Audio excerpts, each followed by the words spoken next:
Joining us live to discuss is Washington Secretary of State Steve Hobbs. Thanks so much, Secretary, for joining us. Thank you. First of all, what are some of the potential legal challenges to all of this, and what will Washington State do? Will the state sue to protect our voting system? Well, currently we are in conversations with Attorney General Nick Brown on that very issue. I know that I would like to sue the federal government. I know several states are already doing that right now. One thing that you didn't mention, which is quite frankly horrifying, is the fact that this executive order wants us to share our voter database and our processes to Homeland Security and to DOJ. That should be horrifying to many of our citizens across the state, on top of the fact that it's a direct attack to our vote-by-mail system. 250,000 voters in the last election, their ballots came in after 8 p.m. on election day. They voted. It was postmarked. They were following the law, but according to this executive order, they would be invalidated. You know, you mentioned this sort of collaboration between federal and state agencies like DOJ, giving them access to voter rolls.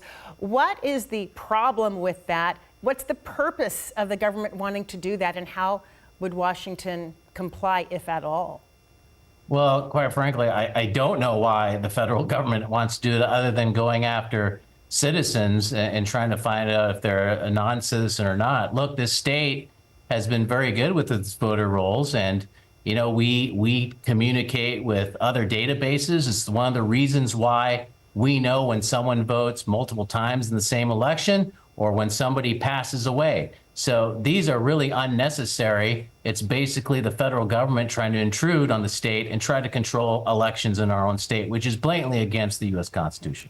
We've had this mail-in voting system for a long time.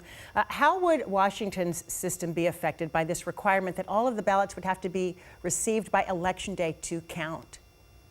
Well, what ended up happening is we probably would have to print out two ballots, one for the federal races and one for state races and local races, which of course has caused massive confusion amongst the voters. It's difficult for our county auditors to implement.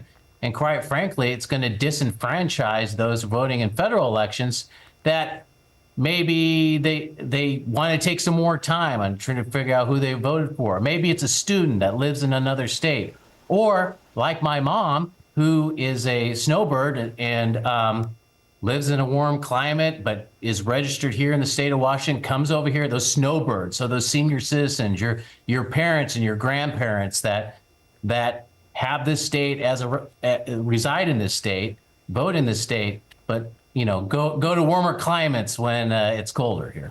And then before we run out of time, this requirement for proof of citizenship, how would that impact voter registration, turnout, especially among marginalized communities? There are concerns that this could keep millions of people from voting. Oh, absolutely. You know, this state has never had to do that. We never had to check your papers or check for citizenship because you have to attest whether you're a citizen or not. Not everyone has a birth certificate readily available, and the cost of a passport is very expensive. There are citizens in our state that could afford an enhanced driver's license, and they'll be fine. But for those citizens who can't afford to get a passport or doesn't have a birth certificate readily available, they're not gonna be able to access the system, or they'll be very delayed. It's a disenfranchisement. We've never done it this way before. We've always registered people to vote. They attest with their citizen or not. And quite frankly, if they're not, those are usually caught. We have caught non-citizens before. And to your point, the Constitution gives the rights to states to basically regulate the election. So it sounds like legal challenges are coming, and then we have this threat of potentially losing federal funding for states that don't comply. So there's a lot legally to unpack there. Secretary Hobbs, we're out of time. Thank you so much for being with us. We'll talk again about this. Thank you very much.